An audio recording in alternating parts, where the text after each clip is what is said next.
Shalom saudara, selamat pagi. Kita ketemu kembali pagi ini dalam Morning Devotion. Selamat pagi saudara-saudara, apa kabar? Kita akan baca firman Tuhan dari Matius pasal yang ketiga 1 sampai 12. Demikian firman Tuhan. Pada waktu itu tampillah Yohanes Pembaptis di padang gurun Yudea dan memberitakan, bertobatlah sebab kerajaan sorga sudah dekat. Sesungguhnya dia yang dimaksudkan Nabi Yesaya ketika ia berkata, ada suara orang yang berseru-seru di padang gurun. Persiapkanlah jalan untuk Tuhan, luruskanlah jalan baginya. Yohanes memakai jubah bulu unta dan ikat pinggang kulit dan makanannya belalang dan madu hutan. Maka datanglah kepadanya penduduk dari Yerusalem, dari seluruh Yudea dan dari seluruh daerah sekitar Yordan. Lalu sambil mengaku dosanya mereka dibaptis oleh Yohanes di sungai Yordan. Tetapi waktu ia melihat banyak orang Farisi dan orang Saduki datang untuk dibaptis, berkatalah ia kepada mereka, hai kamu keturunan ular biludak, siapakah yang mengatakan kepada kamu bahwa kamu dapat melarikan diri dari murka yang akan datang? Jadi, hasilkanlah buah yang sesuai dengan pertobatan. Dan jangan mengira bahwa kamu dapat berkata dalam hatimu, Abraham adalah bapa kami. Karena aku berkata kepadamu, Allah dapat menjadikan anak-anak bagi Abraham dari batu-batu ini. Kapak sudah tersedia di akar pohon, dan setiap pohon yang tidak menghasilkan buah yang baik pasti ditebang dan dibuang ke dalam api. Aku membaptis kamu dengan air sebagai tanda pertobatan. Tapi dia akan datang kemudian daripada aku, lebih berkuasa daripada aku. Dan aku tidak layak melepaskan kasutnya. Ia akan membaptiskan kamu dengan Roh Kudus dan dengan api. Alat penampi sudah di tangannya. Ia akan membersihkan tempat pengirikannya dan mengumpulkan gandumnya ke dalam lumbung. Tetapi debu jerami itu akan dibakarnya dalam api yang tak terpadamkan.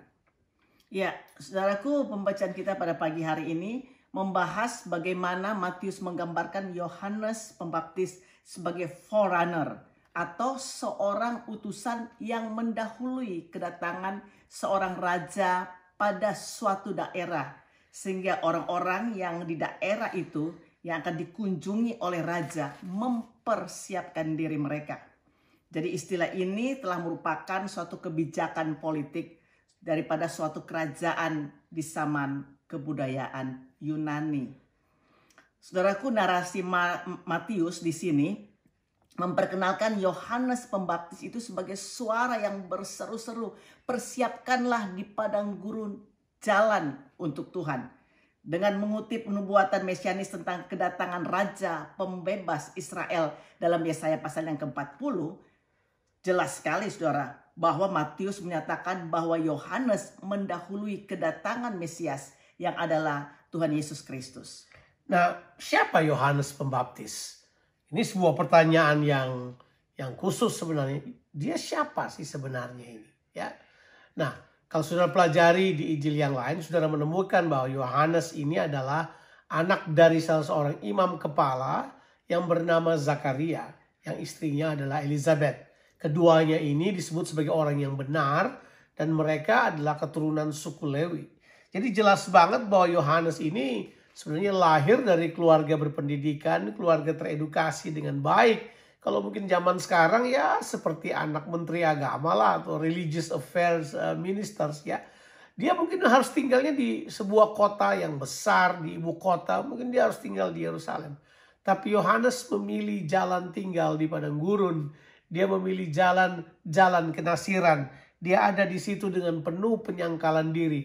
Mempersiapkan dirinya untuk menjadi jalan persiapan bagi kedatangan Sang Mesias. Dan kalau saudara perhatikan, berita yang dibawa oleh Yohanes jelas. Beritanya berkata, bertobatlah sebab kerajaan sorga sudah dekat. Bertobatlah, kerajaan sorga sudah dekat. Bertobat ini dengan bahasa Yunani adalah metanoia. Itu adalah kata yang muncul di perjanjian baru 32 kali. Yang punya pengertian adalah to think differently. Berpikir yang berbeda dari yang kamu biasa pikirkan.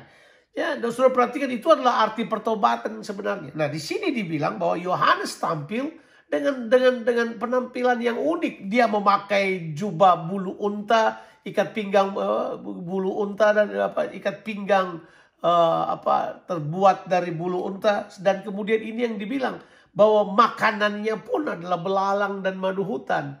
Ya tentu itu adalah ada penjelasan tersendiri secara custom, tapi kelihatannya ini supaya dia tampil dengan unik. Sebab dia harus menarik perhatian. Sebab berita yang dibawanya penting. Suaranya yang bergema penting didengar oleh orang. Untuk mempersiapkan kedatangan sang raja.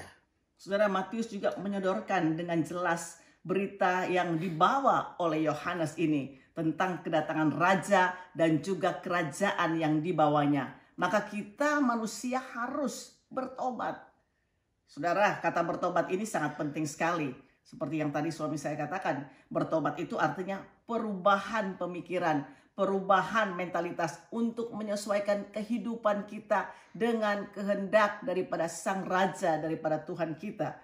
Jadi bertobat di sini bukan hanya berurusan dengan meninggalkan dosa-dosa kita saja, tapi berurusan dengan mempersiapkan sikap mental kita, pola hidup kita yang disesuaikan, yang diselaraskan dengan hikmat Tuhan, tentunya juga dengan kebijaksanaan Tuhan, dan juga kehendak daripada Tuhan kita.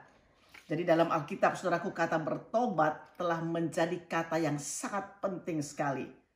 Bertobat itu merupakan berita utama daripada Yohanes Pembaptis. Bertobat merupakan berita utama dari Tuhan Yesus Kristus. Bertobat juga merupakan berita utama, saudaraku, daripada para rasul. Dan Tuhan mau katakan untuk kita bertobat, saudara. Nah, saudara, coba lihat scope persiapannya. Yohanes tidak cuma datang kepada orang-orang biasa. Dia datang juga kepada orang-orang Farisi dan orang Saduki. Dengan kata lain, dia tidak peduli status. Dia datang untuk mempersiapkan berita kerajaan. Dia beritahu buat mereka, kamu harus bertobat. Siapa bilang kamu bisa datang mau dibaptis aja, tapi kamu tidak bertobat, tidak menghasilkan buah pertobatan. Artinya perubahan pola pikir kita menyambut sang raja itu akan kelihatan pada gaya hidup kita yang diperintah oleh raja. Termanifestasi dalam tindakan, kelakuan, dan perkataan kita. Itu yang Yohanes maksudkan. Dan dia dengan jelas beritahu, kamu tidak bisa bilang ini soal keturunan. Kamu mau keturunan apa aja. Kamu mau bilang kamu anak Abraham. Dia berkata, batu-batu ini aja bisa dijadikan anak Abraham, anak-anak Tuhan, kalau dia mau kerjakan itu. Artinya Yohanes bilang ini, bahwa semua orang tanpa terkecuali, sebab berita kerajaan mengatasi agama.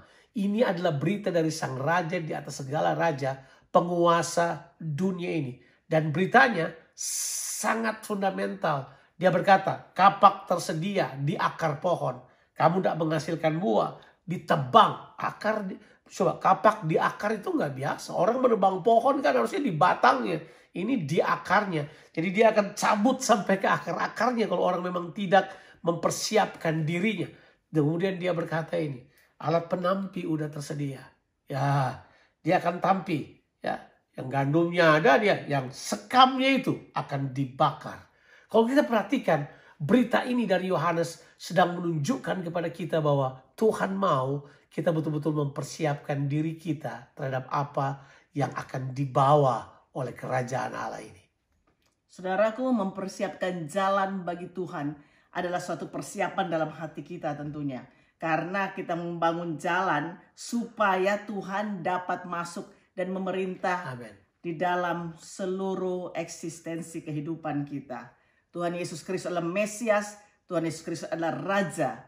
Yohanes Pembaptis adalah suara yang berseru-seru di padang gurun dengan pesan pertobatan untuk mempersiapkan kehendak Tuhan dan mempersiapkan keinginan Tuhan untuk dinyatakan. Kita seringkali gagal, saudaraku, untuk menghargai pekerjaan persiapan bagi Tuhan. Setiap pekerjaan besar selalu dimulai dengan persiapan yang serius. Pertanyaannya pada hari ini, sudahkah kita mempersiapkan jalan bagi Tuhan? Tuhan Yesus memberkati saudara sekalian. Amin.